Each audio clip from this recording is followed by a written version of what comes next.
meios para salvar, Jesus Cristo.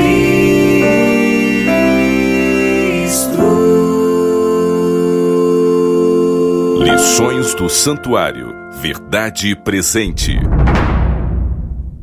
Bem-vindo à série Lições do Santuário, Verdade Presente. Essa é a primeira de 10 lições. Vamos juntos nessa jornada? Vamos estudar a Bíblia. Já no primeiro livro, primeiro capítulo e primeiros versos, temos uma celebração ao Criador. A Bíblia diz: Bereshit bara Elohim et hashamayim ve'et haaretz. No princípio, criou Deus os céus e a terra. E quando Deus fez a terra, fez a Pangeia.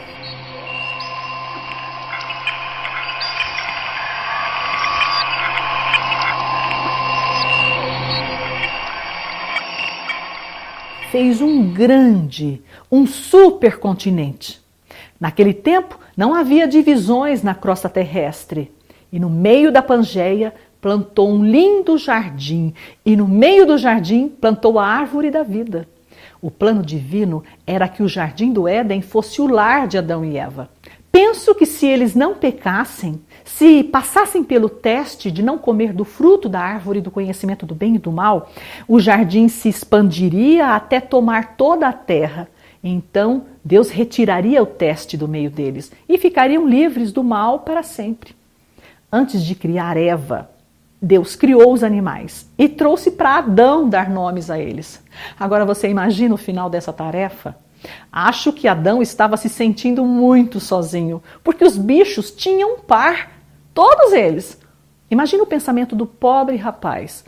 O leão tem a leoa, o elefante tem a elefanta, o rinoceronte macho tem a rinoceronte fêmea, mas o varão não tinha sua varoa. E claro que o Criador percebeu a solidão do jovem e fez uma surpresa para o rapaz. Criou uma companheira que era a cara dele. E quando o moço viu Eva, feita especialmente para ele, adivinha o que aconteceu? Pois está escrito na Bíblia, em Gênesis 2:23. É a primeira música registrada na Bíblia. E ali nós vemos que Adão está cantando para Eva. Esta, afinal, é osso dos meus ossos, é carne da minha carne, e será chamada varoa, porquanto do varão foi tomada. A Bíblia também nos informa que o casal foi feito à imagem de Deus. Que privilégio! Eram jovens, saudáveis e felizes e receberam uma ordem do Criador. Sede fecundos, multiplicai-vos e enchei a terra. Mas logo ali, no capítulo 3 de Gênesis, vamos encontrá-los fora do Éden, infelizes e sem filhos. E vemos também que Deus está fazendo vestimentas de pele para o casal, provavelmente da pele do primeiro cordeirinho morto que precisou morrer ali na porta do jardim do Éden, prefigurando o Cordeiro de Deus morto desde a fundação do mundo. E Deus fez uma promessa para o casal. Porém, inimizade entre ti e a mulher, entre a tua descendência e o seu descendente, e este te ferirá a cabeça e tu lhe ferirás o calcanhar. Falando em outras palavras, Deus disse assim: filhos, vocês foram envenenados pela serpente, mas eu tenho o antídoto. Enviarei o Salvador que pisará a cabeça da serpente.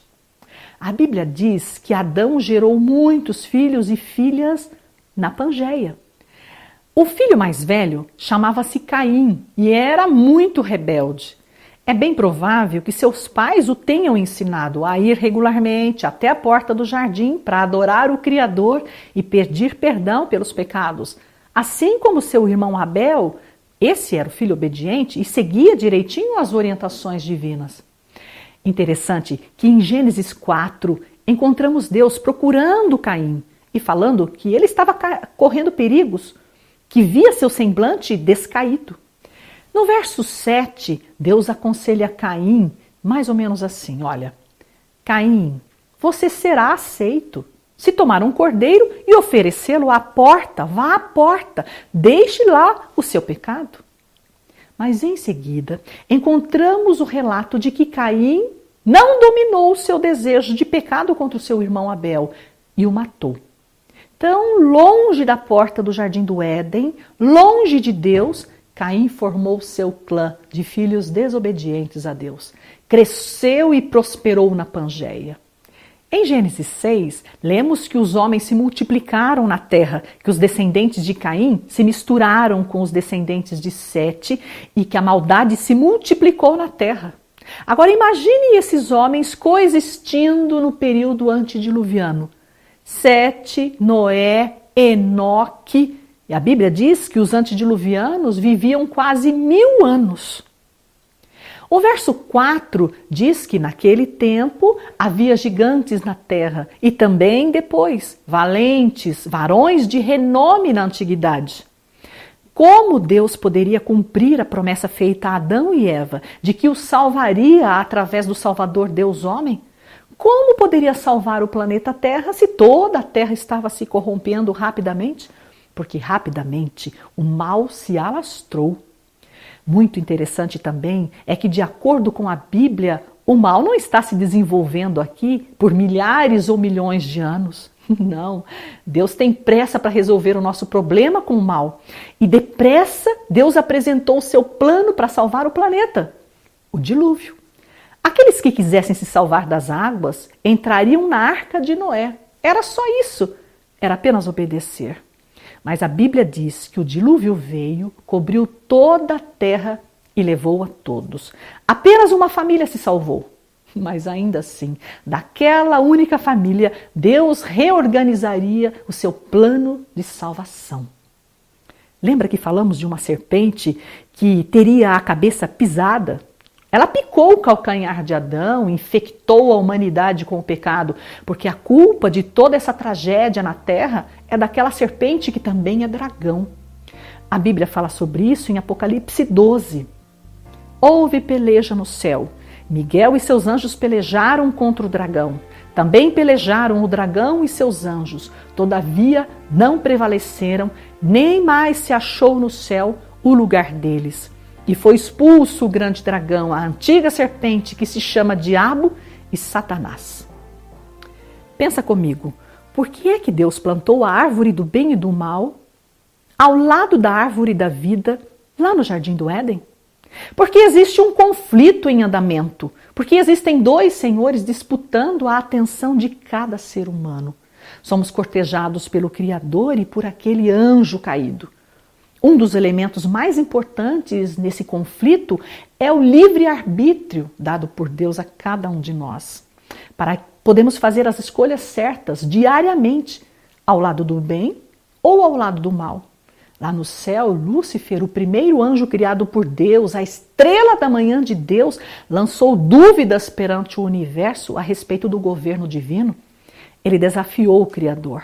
E Deus tem deixado esse anjo mostrar do que ele é capaz, mostrar toda a sua maldade. Claro que foi ele também quem apareceu no jardim do Éden e levou Eva a cair em tentação, comendo do fruto da árvore que era proibido. Como caíste do céu, ó estrela da manhã, filho da alva, como foste lançado por terra, tu que debilitavas as nações. Tu dizias no teu coração, eu subirei ao céu, acima das estrelas de Deus exaltarei o meu trono, e no trono da congregação me assentarei. Subirei acima das mais altas nuvens, e serei semelhante ao Altíssimo. Na cruz, Jesus pisou a cabeça da serpente e acabou com as prerrogativas do anjo caído de ser Deus. E em breve, esse conflito cósmico acabará e o mal será aniquilado para sempre. Está tudo certo. Podemos seguir confiantes. Após o dilúvio, muita coisa mesmo mudou em nosso planeta. Aconteceu a deriva continental. E o supercontinente, o continente único, se fragmentou. Mas o plano divino de estar no meio do seu povo continuava o mesmo, porque o plano de Deus de encontrar seus filhos no meio do jardim do Éden não deu certo. Mas agora, Deus então planejava morar no meio dos seus filhos nas terras de Canaã. Canaã era pedaço de terra entre os continentes habitados da época. Observe o mapa.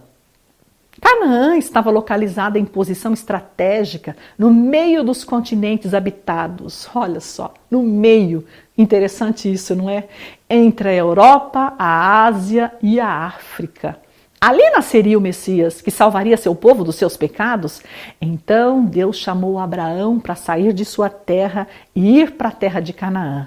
Deus disse assim para Abraão: em ti serão benditas todas as famílias da terra. Porque Jesus viria da linhagem de Abraão. Por onde passava aquele homem, ele levantava um altar. Na porta de cada vilarejo, Abraão levantava um altar. Ele oferecia um sacrifício prefigurando o sacrifício do Cordeiro de Deus, que no futuro morreria pela humanidade. Com o tempo, o povo de Deus foi parar no Egito. Então Deus chama Moisés para conduzir aquela multidão de volta para casa, de volta para Canaã. E sabe o que acontece 3 meses depois que saíram do Egito? Apenas 3 meses depois, Deus fala com eles. É isso mesmo. É que está escrito nos capítulos 19 e 20 que Deus fala com eles no monte. Observe isto.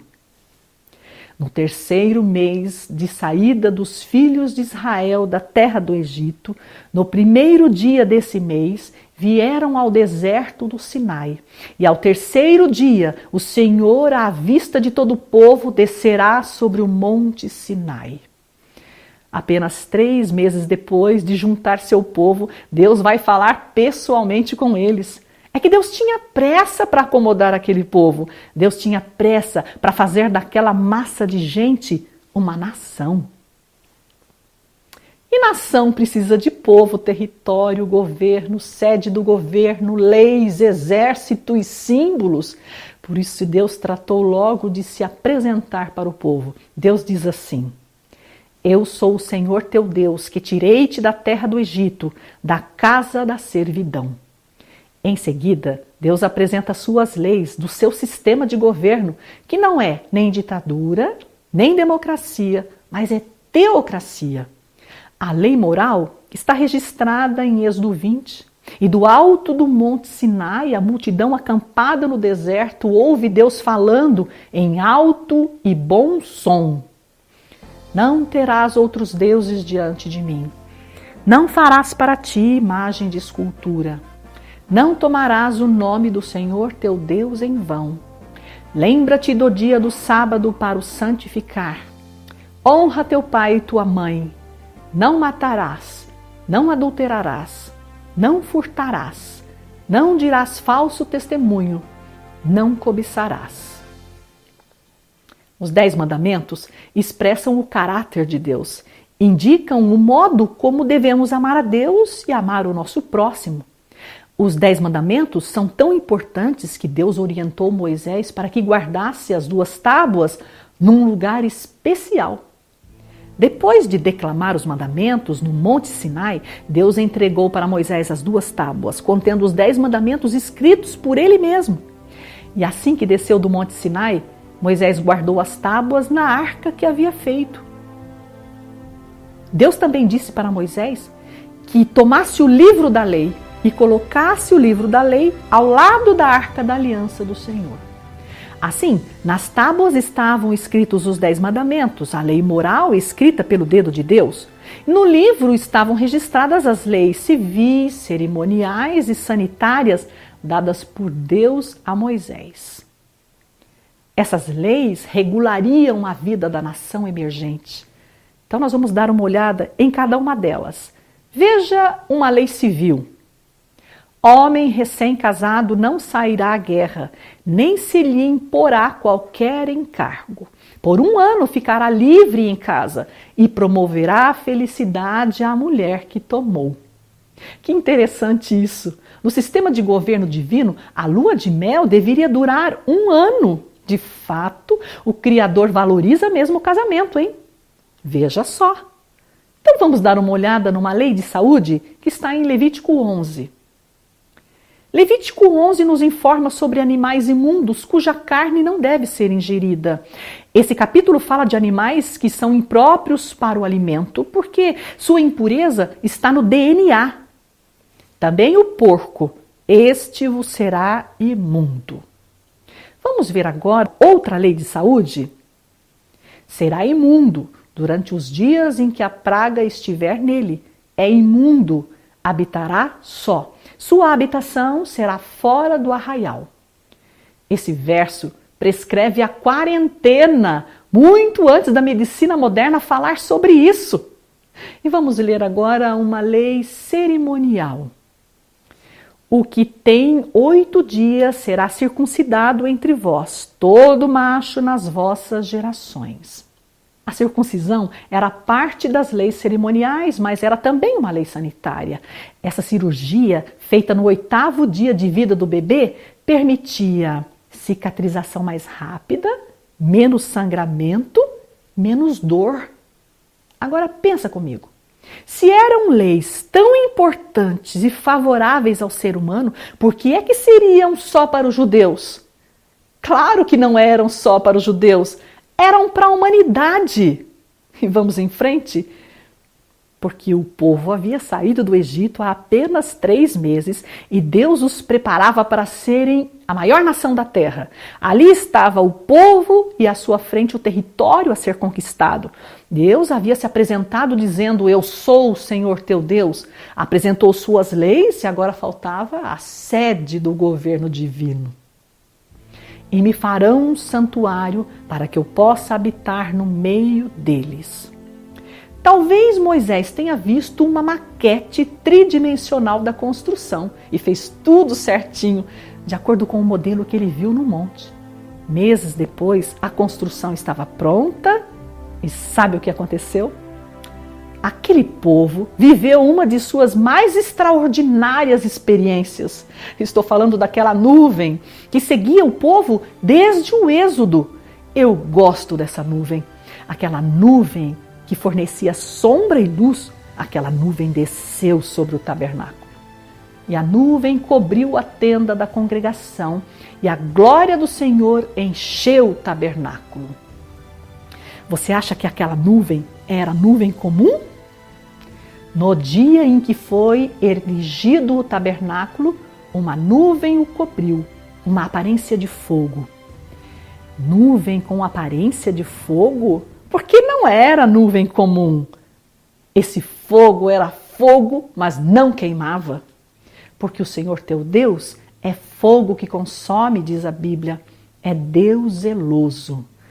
Eu gosto tanto disso. E o projeto nacional já tinha povo, território, governo, leis. Faltavam as armas nacionais, porque uma nação também precisa de exército.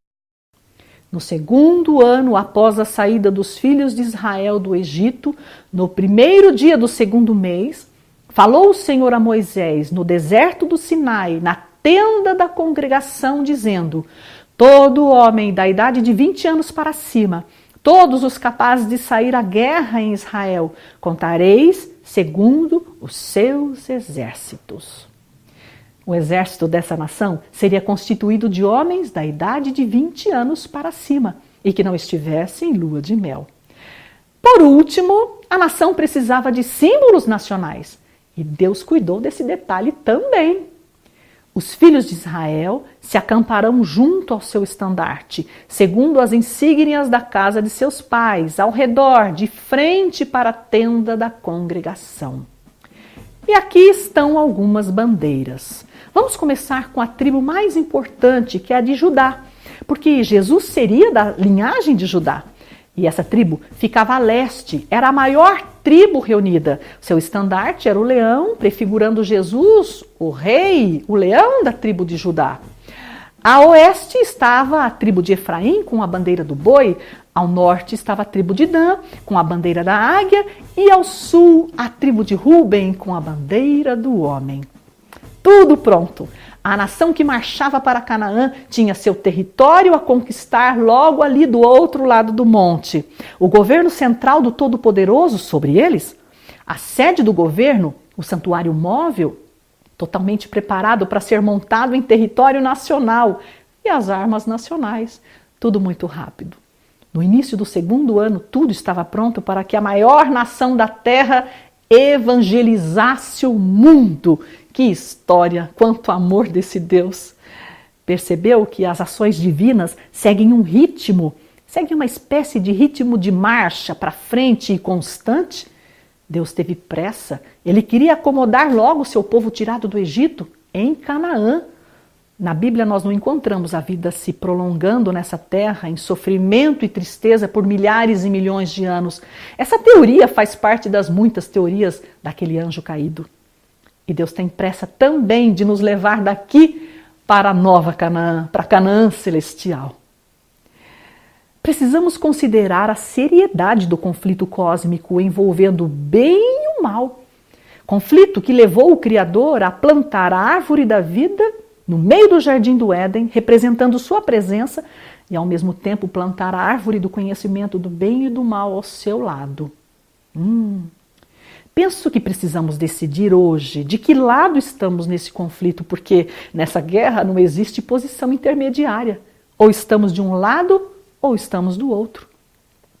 Quando penso que Deus deseja estar no meio da nossa vida para nos abençoar, para nos proteger, eu penso também que tantas vezes nós damos ao Senhor a periferia do nosso tempo, a periferia do nosso coração. Hoje, agora mesmo é o momento de deixar Jesus ocupar o centro de nossa vida. Há um rio cujas correntes alegram a cidade de Deus, o santuário das moradas do Altíssimo. Deus está no meio dela, jamais será abalada. Entre pela fé no santuário celestial e descanse no Senhor.